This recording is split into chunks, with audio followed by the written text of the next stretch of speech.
Dum dum dum dum. Dum dum dum dum. Dum. Manoir ou château? Face à un bâtiment imposant qu'on ne connaît pas, est-ce qu'il faut dire manoir ou bien château? Alors ça ne change rien au bâtiment lui-même, mais quel mot allez-vous utiliser pour en parler? Ceci est un manoir. Nous savons que c'est un manoir, parce que nous connaissons son histoire, et nous savons qu'il est désigné comme tel dans les archives. Il a été édifié au XVIe siècle pour une famille anglaise. Famille, anglaise, deux indices en faveur de manoir, et j'y reviendrai. Si les choses étaient claires autrefois, la distinction aujourd'hui entre manoir et château est floue et prête à confusion. L'évolution des sens des deux termes a suivi des chemins différents qui mènent à une quasi-synonymie.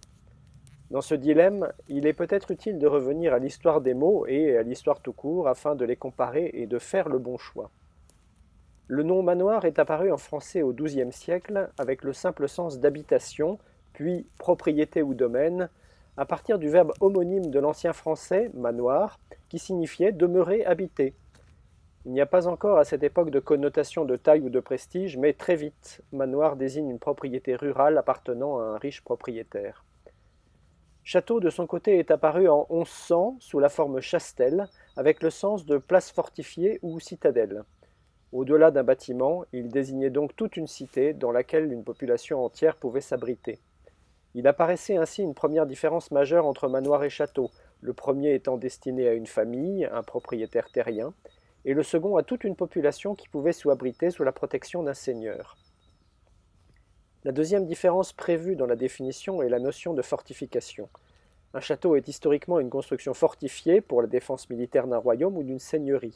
Il est donc plus imposant, plus fortifié, comme sa définition l'indique, et il peut abriter un plus grand nombre de personnes. Il se passe ensuite plusieurs siècles durant lesquels le sens de château va évoluer et pouvoir désigner une vaste construction de prestige, pas nécessairement fortifiée, entourée de parcs et jardins et servant de résidence royale ou seigneuriale. Le château n'est plus spécifiquement une forteresse, celle-ci prenant le nom de château fort, plus spécifique.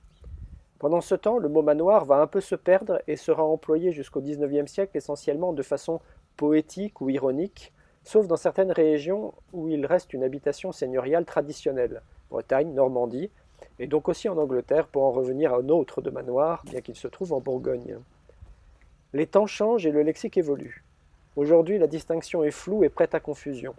La fonction de défense des populations ayant disparu, manoir et château ont tous les deux un sens contemporain proche, qui est, grosso modo, maison de maître de grande dimension située au milieu d'une vaste propriété pour château, et importante demeure ancienne de caractère, le plus souvent située à la campagne, pour manoir.